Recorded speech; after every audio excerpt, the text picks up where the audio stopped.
Shalom, salam sejahtera, salam Katolik sejati untuk kita semua. Semoga Bapak Ibu Saudara-saudari selalu dalam sukacita dan sehat senantiasa, jauh dari hal-hal yang tidak kita inginkan. Amin.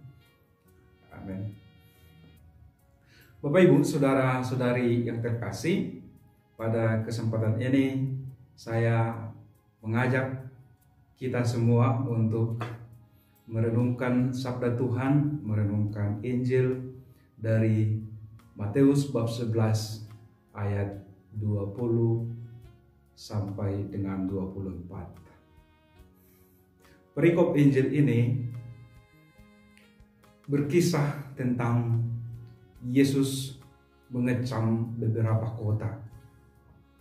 Persisnya ada 3 kota. Kota-kota yang dikecam oleh Yesus adalah kota Khorazim, Betsaida, dan Kapernaum. Celakalah engkau hai Khorazim, celakalah engkau hai Betsaida, celakalah engkau hai Kapernaum. Mengapa Yesus mengatakan sabda celaka kepada ketiga kota ini? Ialah karena ternyata di sana Yesus banyak sekali melakukan mukjizat-mukjizat. Kita tahu bahwa Khorazim, Betsaida, Kapernaum adalah nama kota yang paling sering disebut, yang dikunjungi oleh Yesus, atau yang Yesus tinggal di situ dan melakukan banyak pengajaran, juga banyak mukjizat. Tapi mengapa Yesus mengecam ketiga kota ini? Ternyata setelah dipahami, dibaca di dalam bacaan Injil, dalam perikop Injil ini, ternyata ketiga kota ini yang dimana Yesus banyak melakukan kunjungan dan mukjizat, memberi banyak pengajaran tentang Injil dan kerajaan surga, ternyata memiliki hati yang bebal, bertegak tengkuk, dan tidak mau berubah, tidak mau bertobat, menerima Yesus Kristus sebagai Putra Allah. Maka Yesus membandingkan ketiga kota ini dengan 3 kota lain yang tidak pernah dikunjungi Yesus, Tirus dan Sidon serta Sodom. Disebutkan itu dalam perikop Injil ini. Mereka itu ketiga kota yang bahkan tidak pernah melihat tanda-tanda mukjizat yang dilakukan Yesus di kota itu. Dikatakan Yesus akan lebih ringan hukumannya pada hari penghakiman daripada ketiga kota Betsaida, Khorazim, dan Kapernaum yang sering dikunjungi Yesus, yang banyak melakukan mukjizat di situ. Mengapa demikian? Tentu karena ketiga kota itu telah diberikan banyak tanda-tanda, diberikan anugerah, diberikan perhatian oleh Yesus, tetapi mereka tidak bertobat, mereka tidak menerima Yesus. Maka hukumannya akan jauh lebih berat, jauh lebih besar dibanding kota-kota yang tidak melihat tanda-tanda mukjizat, tanda-tanda heran yang dilakukan oleh Yesus secara langsung kepada orang dan di hadapan publik.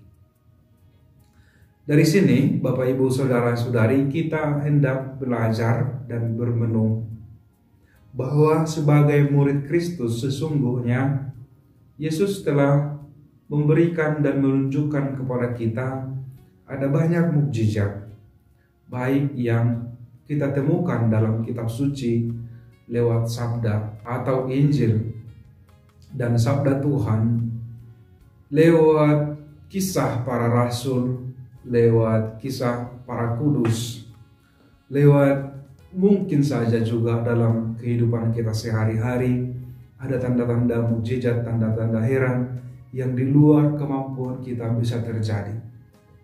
Tetapi apabila kita belum juga percaya kepada Yesus, bertegar tengkuk kepada ajaran Injil yang disampaikan oleh Yesus, maka sabda ini kiranya berguna untuk mengoreksi kita, berguna untuk menegur kita, berguna untuk mengkritik kita, bahwa semakin kita mendekatkan diri kepada Tuhan, semakin kita mengetahui banyak tentang kemahakuasaan Tuhan, kemahakuasaan Allah di dalam diri kita, maka semakin dituntut juga banyak, semakin dituntut juga untuk berbuah dalam iman kepercayaan.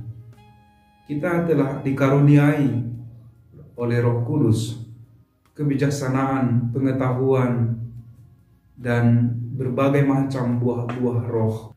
Dan kita sebagai murid Kristus diajak untuk senantiasa menunjukkannya di dalam realitas hidup kita. Roh pengertian, kerendahan hati, dan lain sebagainya itu. Dan itu adalah anugerah yang telah diberikan kepada kita.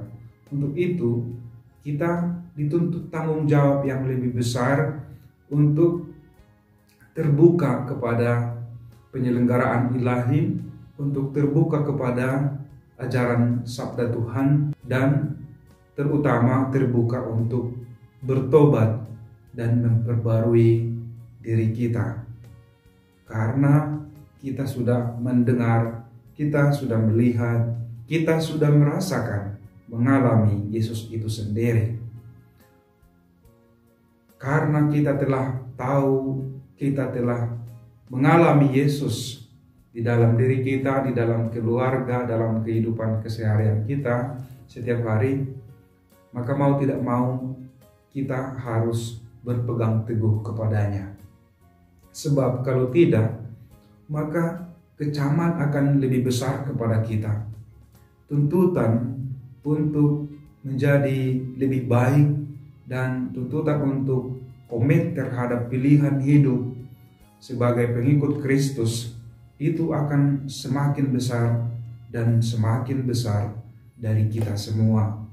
Jadi semakin besar kita diberi, anugerah itu kita peroleh, rahmat, berkat itu kita peroleh dari Yesus, dari Tuhan, maka semakin besar pula tuntutan untuk aplikasi, untuk penyataan kasih, cinta, iman itu kepada sesama kita dalam realitas hidup kita. Kalau mereka yang tidak pernah dikunjungi Yesus, tidak mengenal Yesus, tidak pernah melihat mujizat yang dilakukan oleh Yesus, kata Yesus dalam perikop Injil ini bahkan lebih ringan hukuman pada hari penghakiman bagi mereka, karena mereka tidak pernah mendengar sabda, tidak mengenal Yesus bahkan, dan lain sebagainya. Maka ya, dikata bukan berarti tidak dihukum, tetapi akan lebih ringan hukumannya dibanding kita yang mengenal Yesus, kita yang tahu tentang Yesus, kita yang pernah melihat mujizat yang dilakukan Yesus, tapi kita tidak percaya. Maka ini yang dikecam oleh Yesus sebagai bangsa. Misalnya dalam situasi kita di zaman ini, sebenarnya ada begitu banyak tanda-tanda berupa peraturan-peraturan yang telah diberikan, yang telah dibuat oleh pihak-pihak yang berwenang untuk menghadapi situasi COVID-19 ini. Tetapi apa yang terjadi? Kebanyakan yang melanggar daripada yang mematuhi. Akibatnya apa? Tetap kita sendiri sebagai masyarakat yang merasakannya. Maka semakin banyak kita diberi, baik itu dalam bentuk pengetahuan, kebijaksanaan, maupun dalam bentuk anugerah, rahmat, berkat, atau dalam bentuk mujizat yang kita lihat, kita peroleh, yang harusnya menumbuhkan iman, keyakinan kita kepada Yesus, tetapi itu tidak kita tumbuhkan, itu tidak kita lihat, maka tanggung jawab kita akan semakin dituntut lebih besar. Dan ya, seperti dalam Injil ini dikatakan, ya, hukuman kita akan lebih berat dibanding dari hukuman mereka yang sama sekali tidak mengenal dan tidak melihat, tidak mengetahui Yesus.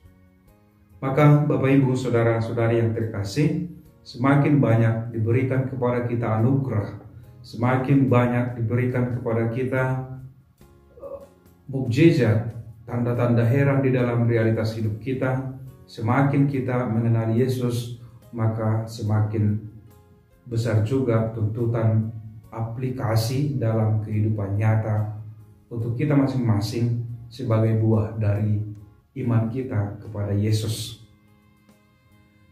Bapak Ibu Saudara-saudari yang terkasih, semoga Tuhan selalu berada di pihak kita, melindungi kita, memberikan kepada kita anugerah itu, dan menunjukkan kepada kita mujizat itu, agar kita semakin berteguh, semakin kokoh iman, dan semakin menyerahkan diri secara total kepada penyelenggaraan ilahi.